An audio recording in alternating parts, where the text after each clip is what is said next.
Motorhead Garage, the program that each week introduces you to and shows you how to install the latest in exciting and innovative products for your vehicle. Motorhead Garage is presented by NHOU Protective Coatings. Now here's your host, Dave Dobson. This is another edition of Motorhead Garage presented by NHOU Protective Coatings, and this is a brand new Bronco. And if you saw anything from SEMA, you know this is the hottest thing in the industry, and everybody wants to take the top off, Fred, once they get one of these, just like they do in the Jeeps. It can be a real hassle. This is about 100 pounds on the Bronco. Correct. So getting topless is not so simple, right. But you have a solution, the same one you did for the Jeeps. Absolutely. So going topless in 2 minutes or less, just like this one. So this one operates through body weight using a lever system upper. And that's the original Top Lift Pro. Correct. You also have an upgrade to that, which is a motor. You can add electric to this, and you can just, with the press of a button, take the top off. It's usually a two-person operation, but with one finger you can remove it yourself. And what about storage? Where does the top go once you take it off? So it'll store right in front of your Jeep or your Bronco, right over the hood. It's a great savings of space. Uses the same footprint that your vehicle does. Yes. Now, a lot of folks have talked to you saying they're going to go to their vacation home, and yes, you could take the original Top Lift Pro with you, but it takes up some space. So Correct. You came up with a solution here. What's that? We have the Venture Pro here. This one is just a collapsible version. It'll break down very easily. Everything's foldable up top, everything's foldable down below, and we take a couple of parts in between off, and then you go. But as you can see, everything you can just pop into place when you're going into the vehicle to take the top off. Unlike the original, with your hands, this one is a foot pedal design, and it has a 5-to-1 ratio for lifting capacity. So it's great for lightweight people to go ahead and lift a heavy object off their Jeep or Bronco. 20 pounds of pressure gets that Bronco top right off. Yep. Some math right there. Let's talk about adjustability, because every Jeep's different. People put different suspension and tires and wheels on it and everything Correct. like that. So how do you adjust it? Simply enough, all you have to do is pull your pin, raise it up, lower it according to your wheel suspension height, and then once you enter the vehicle, then you can put your adjusting feet and prop them up according to where your roof height is. And then you can start to lift from that position. You pull the cable there, that Pull the unlatches pin. it. Oh man, that's simple. 100 pounds lifted like nothing. Very cool. And you whip that around to the front, you can store it in the garage. And that's it. And we're also using the top to hold our large panel on a Bronco, because you don't want to move around that too much. You know, they become delicate if you fracture it or anything. Sure. Yeah, so taking care of two birds with one stone right there. Correct. And speaking of that, the base on this looks just like the one on the Gladiator model. Yes. There as well. So interchangeable. Very important for families with Bronco, Jeep Wrangler, Jeep Gladiator. Now you can substitute the top with the same base, which is very, very important because we have many families with multiple SUVs. So save you money, save you some time, and save you a big old hassle. Absolutely, yes. When people see this for the first time, their jaws drop. What kind of reaction are you getting from folks that actually buy one and start using it at home? The biggest reaction we have from every customer is basically it's the best money they've ever spent on their Jeep, as opposing to other accessories that they have for the Jeep, which can get extremely expensive. I mean, $2,000 for a light bar. Amazing. What kind of demand have you seen for the Top Lift Pro lately? Oh, we're having a huge demand, especially during the COVID time. We just are completely out, replenished, but at the same token, we spend a lot of time on quality control. Every one of these is top-notch. Our demand for quality is superb. And I heard dealers are kind of nipping at your heels trying to get a hold of the Dealers, Top Lift Pro as well. Yeah, dealers, especially with the Bronco now, is becoming a big, big deal. We're getting dealers that want to, roll this in with the price of the new Bronco and get it out the door because it's what sells hardtops. Right. And a hardtop with a Top Lift Pro is a lot easier than a rag top without a Top Lift Pro. So out the door, top off in 2 minutes or less, yeah, absolutely. You can't beat it. What makes that open road, top down lifestyle so popular? People just want to be outdoors, let their hair down and breathe the fresh air. Going to the beach, going to the mountains, enjoying the Blue Ridge Highway. It's all the same. It's all about freedom, and you can get there a lot easier with Top Lift Pro. Check them out at topliftpros.com. You can check us out right after the break, because we'll be back with more Motorhead Garage presented by NHOU Protective Coatings. So don't go anywhere.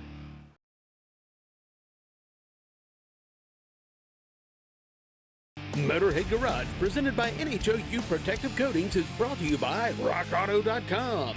All the parts your car will ever need. MB Quart, premium performance audio.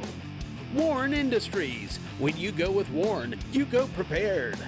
NH Oil Undercoating, the official oil-based rust prevention system. And by BrothersTrucks.com, your #1 source for 1947 to 87 Chevy and GMC truck restoration. Thanks for tuning in to Motorhead Garage, presented by NHOU Protective Coatings.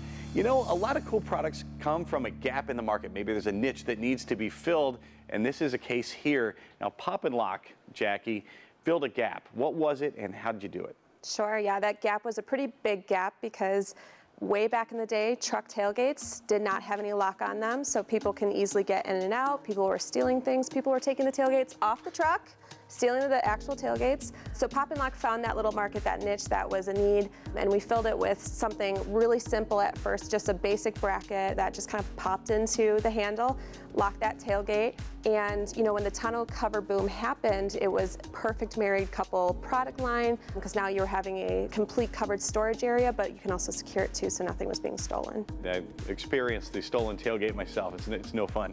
So this is the original about 30 years ago? Yep, correct. And that evolved into this unit here. Tell me about that. So what started as a bracket, just an easy little pop-in, morphed into more of that full handle replacement. The Tacoma was one of our main ones that we did that with.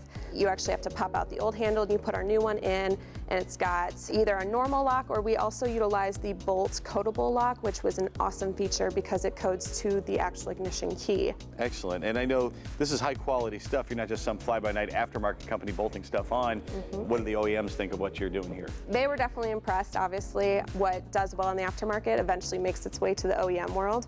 So they saw how well our locks were doing, and they realized the need. So then they started putting locks on at the factory level. You started seeing, you know, just the basic key lock. Again, we still had a leg up because ours utilized the ignition key. Theirs did not. It was still an extra key or something like that. And that necessitated the need for you guys to evolve. Yes, yeah. At Pop and Lock. So moving up to some of the other items, you mentioned stolen tailgates. Yep. And this will remedy that. Yeah, so this product is really kind of cool. We call it our $20 insurance policy. Just goes on that right-hand side to cover the hasp, so somebody can't physically remove the tailgate. When that tailgate is removed in 10 seconds, there goes between $3,000 and $8,000 worth of money, because that tailgate is not easy to replace, and have to get it custom painted. And now with all the electronics in it, whether it be your sensors, your cameras, huge ticket price item that could have saved with 20 bucks right there. Easy insurance. I love it. Now the fuel door here, tell me about that. Fuel door was kind of recent. This came out a few years ago. It's for the JK. Again, we utilize that bolt coatable lock. Bolt is actually just down 2 hours south of us, so we try and partner with them whenever we can. So lots of fuel doors on the market, but ours stands alone because we use that bolt coatable, so you're using that ignition key, coding it to that, you're not having extra keys. That's an established market, some of the newer markets, the UTVs and that sort of thing, and that would be this item. That's this one right here. So that was a partnership a few years ago with a tonneau cover company that produced tonneau covers for the UTVs. Same concept, you've got a nice bed to store stuff, but they wanted to cover it, but cool, you can cover it, but it's not secured. So they came to us, and we developed a really easy hand lock that we could just bolt right into the handle. Same concept to secure that entire bed right there on the UTV. Keeping it very simple. And you guys make this for a whole bunch of trucks. Yes. This is the power lock mechanism. For the rear tailgate, again, I get a little spooked when I have to do a lot of wiring. You've come up with a solution now for Toyotas, like the Tacoma we see behind us, so tell me about that. Yeah, so before this, we had just normal power locks, so you're tapping into wires. Gets a little confusing with colors, it's intimidating for people. So some of the biggest feedback we always had was, how can we make the wire portion of the install easier? So just last year, we launched the new Toyota lock, which is the plug-and-play power lock, and it utilizes this plug-and-play T-harness, so there's no more splicing into any wires. You're simply plugging into the OEM ports and just plug it into our other wire harnesses, and you're done. So it's super easy, makes it much more manageable, and it takes this big, scary wire install down to this very manageable process for any skill level. And you mentioned you guys are in Wisconsin. Yes. So it's an American company, been around for 30 years. How much do you do actually for the OEMs themselves? Our OEM relationship is more on the heavy duty side, so we supply all the lock sets and keys for them. That's our bread and butter. What we do is lock sets and keys, and it's all high quality stuff because we have OEM standards that we have to follow, so we translated that into our aftermarket companies with Pop and Lock, and all the same quality standards hold true there. Pop and Lock can make your life a whole lot easier. They can make your vehicle a whole lot more secure. You can check them out at popandlock.net. We'll return with more Motorhead Garage presented by NHOU Protective Coatings and more cool products like this when we come back.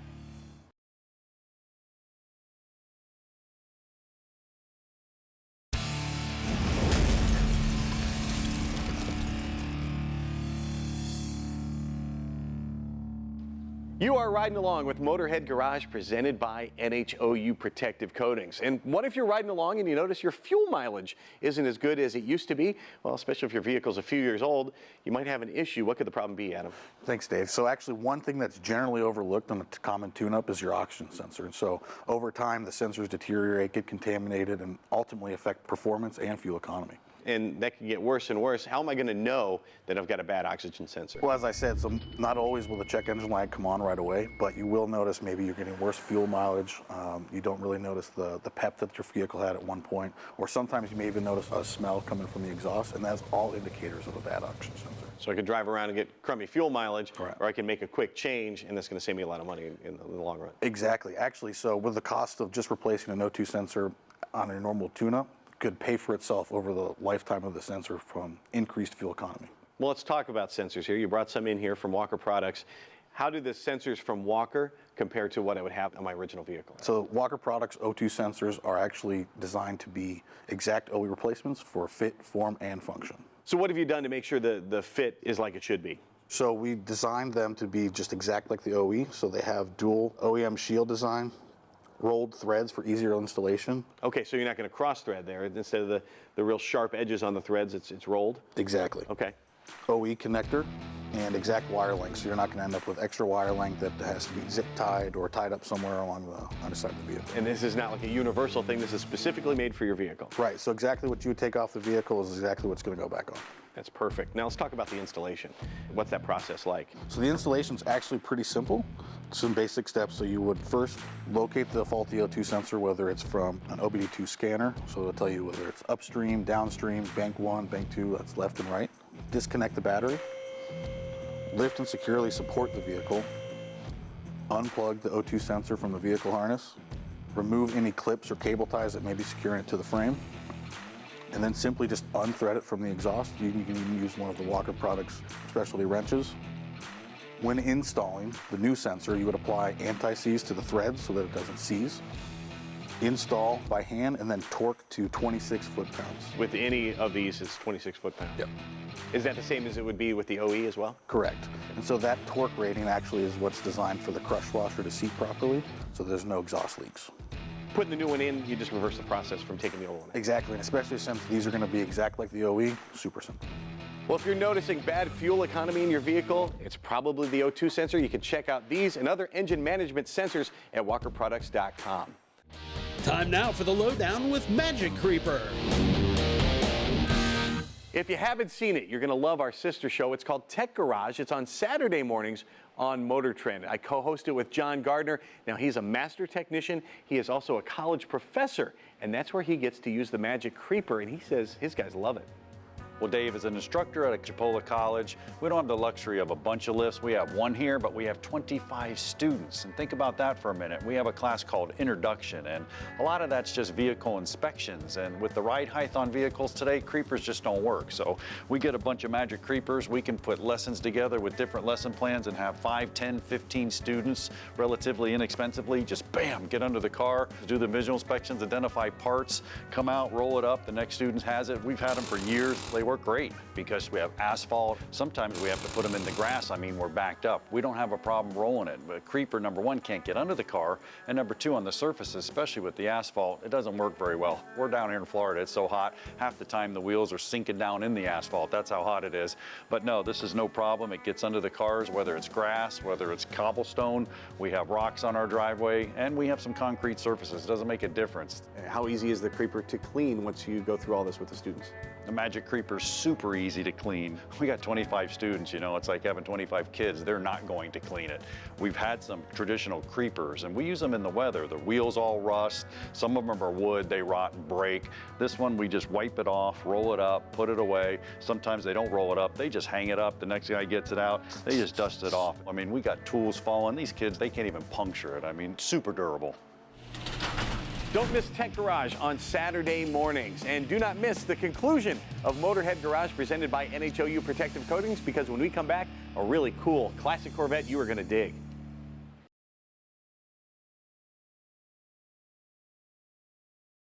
Motorhead Garage, presented by NHOU Protective Coatings, is brought to you by Rod and Supply. We don't just sell them, we race them.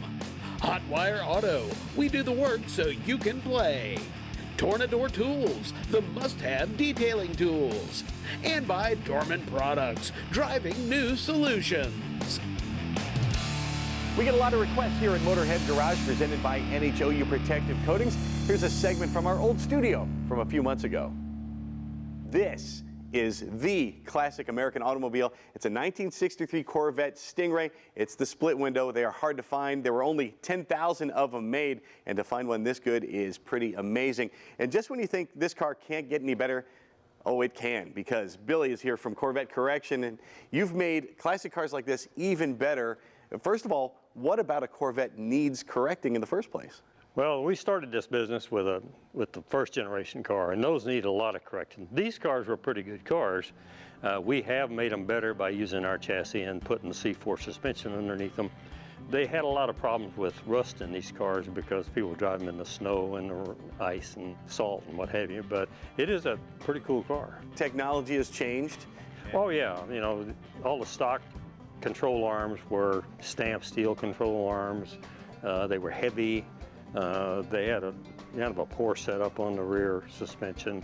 This has gone to a 4-link rear suspension. It's all aluminum stuff. It's forged, where you don't have that in the later 5, 6, or 7 cars. That's one of the reasons we use the C4 stuff. It is stronger and it's nice and light. You're using better materials, lighter materials, and really a better design in a lot of ways. So what are some of the details? Let's go from the front to the rear, some of the things you paid attention to. Okay, well, for one thing, you get rack and pinion steering. And we use the whole front cradle just like GM designed it, so you don't get bump steer in the corners and stuff like that. And we incorporated that into our first generation chassis, now our second generation chassis. Of course, we do pickup trucks and Tri-5s too. But this system works so well. And GM did so many dollars worth of engineering. I mean, I'm not smart enough, I don't have the money to do that. So I just copied their stuff. You know, we put all the hard points in the same place in the back, and it works. No, you're being humble. I mean, you did copy the mounting points, so you're able to take your existing car and drop it right on this chassis. Yeah, we use all the same body mounts at, you know, same location as they are stock. But you have a few places where you reinforce, like right here in the transition. Yeah, in this transition area, that was one of the big problems we had trying to develop this frame where it's stronger than the stock frame.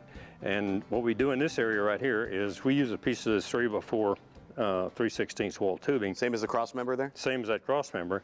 Inside this box, it goes from here to here and it welds in, and then this box slides over the top of it and it's welded in. And then it transitions into this area right here.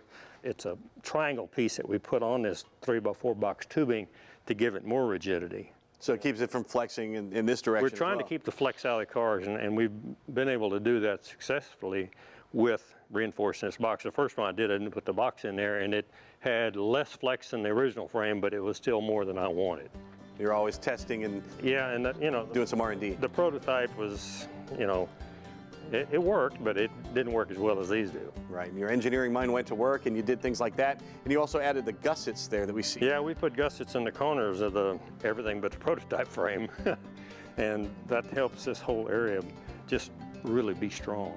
What about exhaust? I know a lot of times cross members, you've got to work your way around it, and people always think of exhaust last. I get that complaint from engine guys anyway. Exhaust is an afterthought, but you've thought of that and you've taken care of that. We have, and we didn't drop our cross member down low because we didn't want to put holes through it. We wanted to keep it pretty rigid, so we run the exhaust under the cross member, which still is higher than it was in the stock car because the other cross member dropped down and had holes in it. So We're under the cross member, and then we go under the rear end. And in lots of cases, like in that car, we bring them out the center, more modern looking. You can still take them out the stock holes, or, you know, we've had people put side pipes on these cars too, which affects none of this stuff underneath.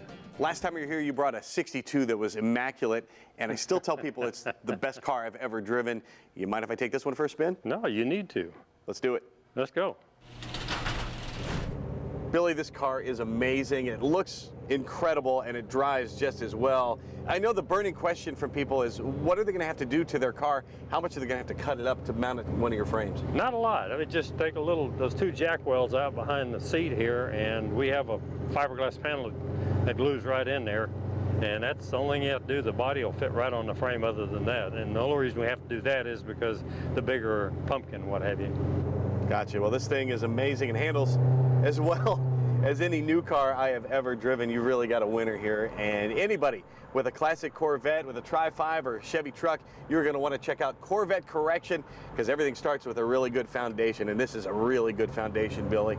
Well, thank you. I appreciate that. This is, I've had guys drive these cars that own C7s, you know, 16s and 17s, and they said, we'll sell our car, just have one of these instead. Well, like I said, you've hit a home run here. This is amazing. You can check it out at CorvetteCorrection.com.